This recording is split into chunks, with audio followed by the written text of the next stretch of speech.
Hi, Todd Harold back here with another lesson for you.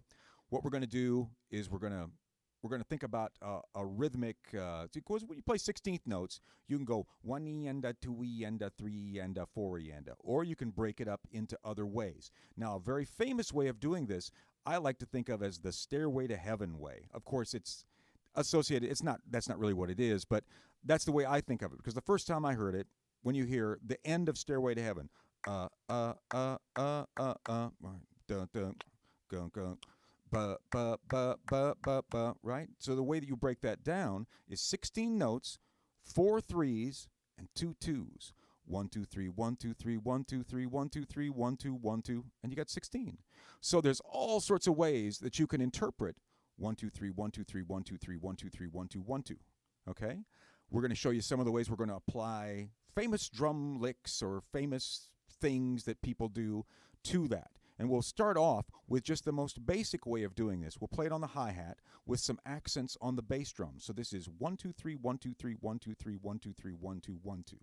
And so 1 what is that? 1 and E 4 and 1 and E 4 and. It can also be stretched over 2 measures or as many measures as you want. Basically, it's like an Elvin Jones concept, really. I think Elvin was the first guy to sort of do this, but I'm not absolutely sure. The first guy maybe that I heard about that did it. So, but the history of drums is, and it's so deep, and there's so many people, so many great people. But here's the hi-hat and the bass drum, just the most basic way you can play it.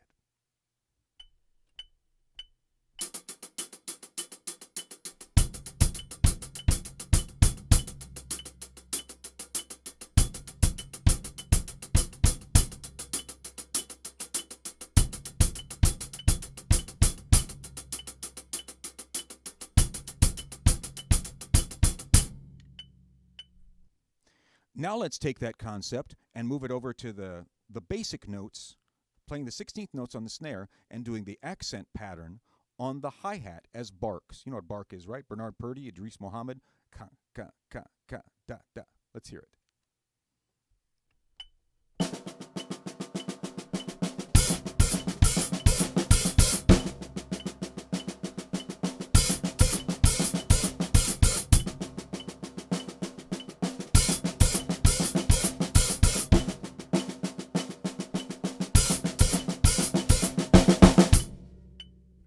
Now let's keep the 16ths on the snare and move to the toms. So we're going to do the accent pattern on the toms. Ba, ba, da, da, ba, ba.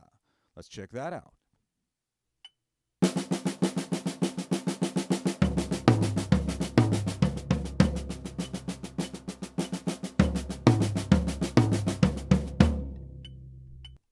Now we're going to play this is an actual, from the actual Stairway to Heaven song. You've got John Bonham playing a lick that he kind of stole from Max Roach, which is actually really cool. He's actually furthered a lot of Max Roach's language into this century because so many people were into John Bonham, and he got so much from, among many other drummers, Max Roach, in particular the album Drums Unlimited. He really was into that, I think. But the idea is this: triplet and triplet and that's what he's doing there. And then for the end of it, we've got just 1 2 1 2. Check it out.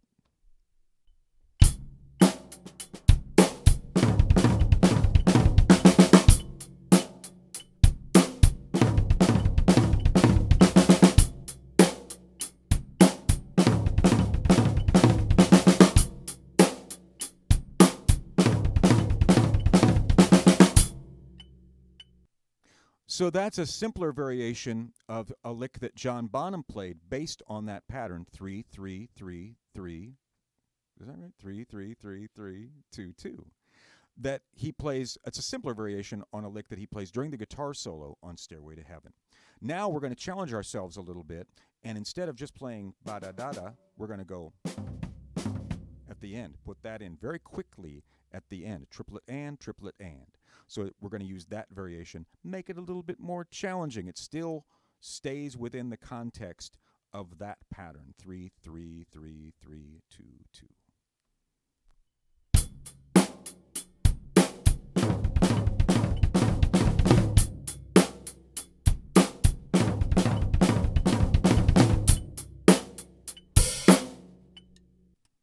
Moving on to another famous drum lick, one that we associate with Billy Cobham and Carter Beauford, the Herta. So I'm going to play it like this. That one. So we're going to use that in the 3-3-3-3-3-2-2 pattern.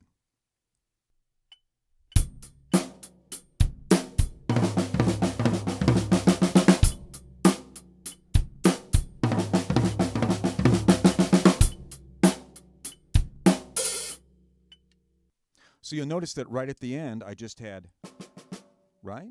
So you got out of it nice and clean. Now we're going to do a little bit more challenging variation on that, where we're going to, instead of playing da-da-da-da at the end, we're going to add 2 double-time Hertas at the end, just to see if we can. Let's see what happens, shall we? It's Herta time.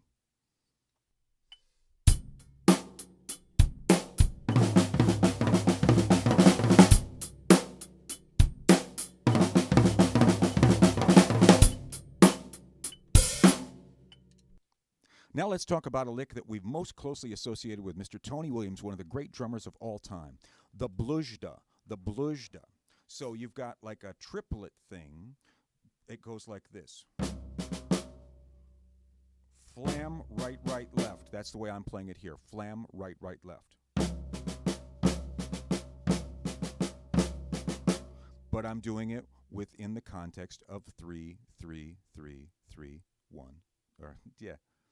3-3-3-3-2-2. That's what I'm doing within the context of that. Let's see what that sounds like.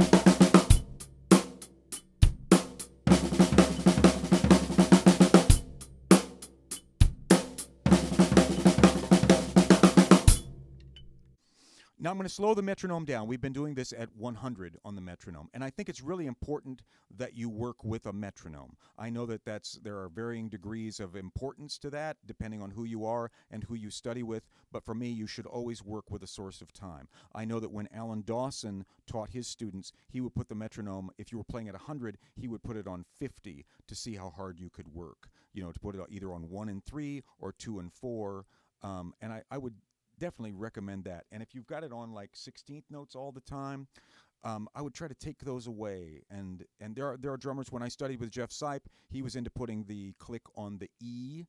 And I know that when he recorded, that he wanted everybody to have the click on the and, so that they would be a little bit more awake and aware of the time. That made everybody more awake and aware of the time. And then, of course, there's the 80-20 drummer, Nate, the 80-20 drummer, who puts it on the sometimes. So there's lots of ways to work with the metronome. Here I made it real easy, so it was real easy to hear, but I definitely recommend working with a metronome. But so far we're at 100. Now we're moving to 80 to play something that Vinnie Colaiuta played. I also heard Jeff Porcaro do this. Jeff Porcaro does it on a Boz Scaggs song called I Don't Hear You, or I Can't Hear You. I can't remember the whole title. I should have checked on that. But this is from a song by Gino Vanelli. He only did one album with Gino Vanelli, Vinnie Colaiuta. Only did one album with Gino Vanelli. It was called Nightwalker, and it came out in 1980 or 81. Really great drumming on that album. Tremendous drumming. Actually, the drumming on all of Gino Vanelli's albums up to that time was incredible. But this was the one that Vinnie did. And the lick that he does is this. That. Okay? So it's a little bit different than your triplet and. It's. Okay? So we're going to apply that to our format 3-3-3-3-2-2. This is a Vinnie variation.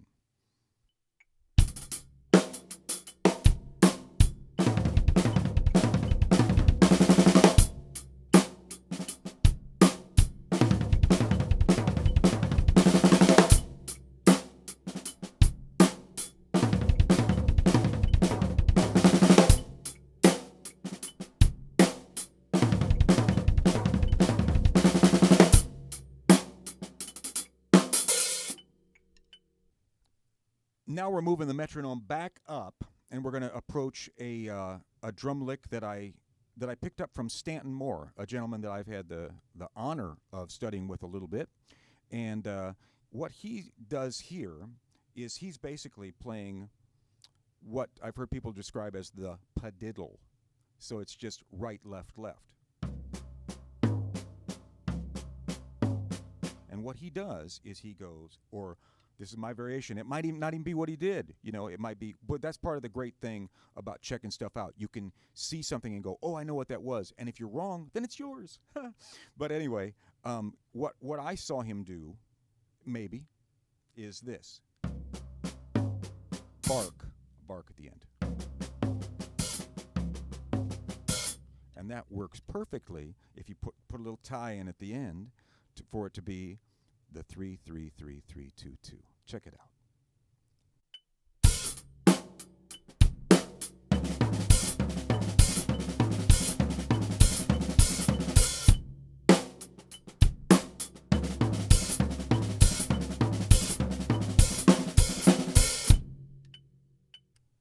Okay. So that was Stanton Moore variation. Now we're going to use that same Stanton Moore idea, and we're going to apply it to a drummer named Gaylord Birch. Now, I saw a video one time. Gaylord Birch was a great drummer from the San Francisco area, Oakland area. You think about Mike Clark and David Garibaldi in the Oakland area, and the Oakland era of funk, I guess you could call it then too. But Mike and David Garibaldi have sort of become immortal, whereas Gaylord Birch, not so much, but he was also a really tremendous drummer from that time period and that area. And there's a great video of him with the Pointer Sisters playing a song by Alan Toussaint called Yes We Can. And he's playing this little Gretsch kit, and he's got on a tuxedo. And he's got this lick that really follows along with what I just showed you, the Paradiddle, or whatever you want to call it, from Stanton Moore. And he plays it between the ride cymbal and the hi-hat bark. Yeah. But the idea is you don't just play it straight up like that. You find ways of putting it in context of other things. And a great way to do that, 3-3-3-3-2-2. Let's see what that sounds like. Gaylord Birch variation.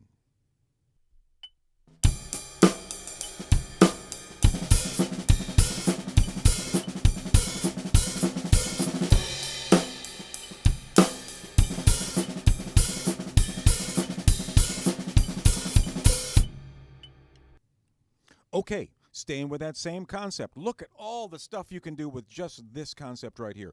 We're gonna move on to something that I heard on the Led Zeppelin song "No Quarter," and I also heard it on a song called what was it called? There's a song on the first Government Mule album that Matt Apst plays. Matt Apst is a really great underrated rock drummer. Monkey Hill is the name of the song, and it goes. That's a great lick. So you're thinking about a sextuplet. Da da da da da da da da ba ba da da da ba da da da da. But what if we applied that to this 3-3-3-3-3-2-2 thing concept, and then we put some of the regular old at the end. Let's see what happens.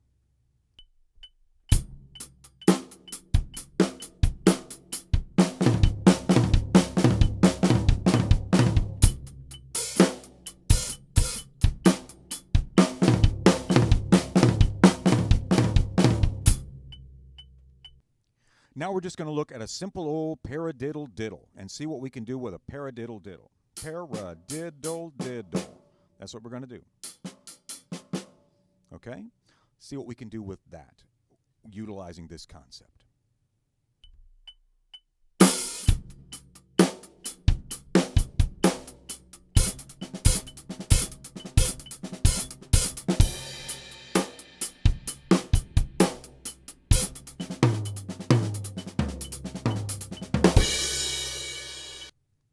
Staying with that concept, I'm gonna play something that is most closely at this time associated with Keith Carlock. He plays it all the time.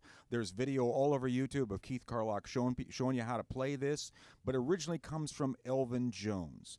But the idea is, once again, it's an expansion of the paradiddle diddle. So you've got right, single, single, double, double. And then we add some bass drum at the end. Okay? So we've got 4 of those, And then for our shorter beats, we're gonna play something that Mike Clark showed me that I think he got from Elvin Jones too. And that's a sextuplet pattern that goes right, left, left, right, foot, foot.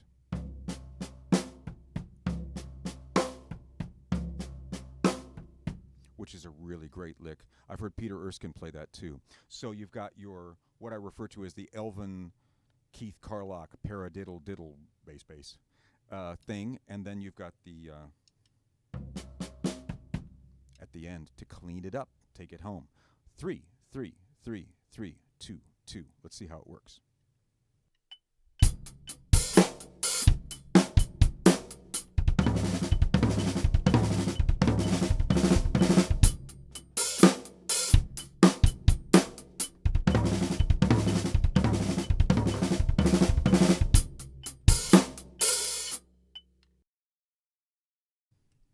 Hey, I hope you dug these. 3, 3, 3, 3, 2, 2. Gave you some new ideas. The idea is I took all sorts of licks that I had learned that I really enjoyed from drummers that made me want to play drums. And whatever it is that makes you want to play drums, apply that to this and see how it works and see what you have to do to get out of it. And it's going to get you into some more creative places, which is where you want to be. So, or hopefully that's where you want to be, a more creative place. But I hope you enjoyed it. If you have any comments or anything like that, just put them in the comments. That's great. ToddHarroldMusic.com, and check. And you can always you can like the YouTube channel. Make sure you check on that. And I got more videos coming. There's lots that I've already done if you haven't checked them out yet. But thank you so much for checking this out, and see you soon. Thanks.